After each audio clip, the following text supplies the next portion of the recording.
sabi ni Raffy Tulfo, hindi daw sila Malacanang. In other words, hindi sila tuta. Okay. But doon mo makikita yung graduated din experience. Bakit? Kasi si Senator Tito Soto and Senator Raffy Tulfo, at least sila tuta ng Malacanang.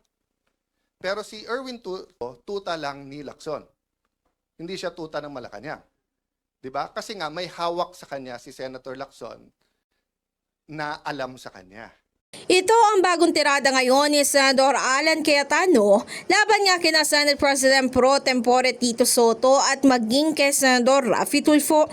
Pero maliban pa nga rito, hindi rin naman nakataka si Senator Ping Lacson sa patutsada ni Cayetano dahil ayon sa kanya ay hindi na raw tuta si Lacson kundi isa na itong aso. Kung sasabihin mong tuta, ano si Senator Lacson? Hindi na po tuta si Senator Lacson, aso na po siya.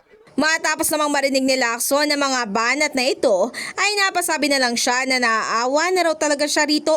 Ayon pa nga sa kanya, umaasa rin siya na hindi raw tuluyang magme-meltdown si Cayetano bilang naging kaibigan naman din niya ito ng matagal habang opposition congressman pa ito noon.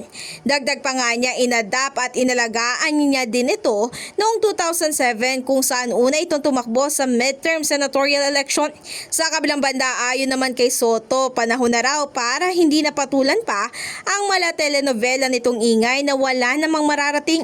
Ayon pa nga sa kanya, aksaya lang din ito ng oras. Sa ngayon, ayon kay Soto, mas mainam daw kung magmumove on na sila para sa ikabubuti ng Pilipinas. Samantala, wala pang inilalabas ngayon na komento o maging reaksyon ang magkapatid na Tulfo tungkol dito.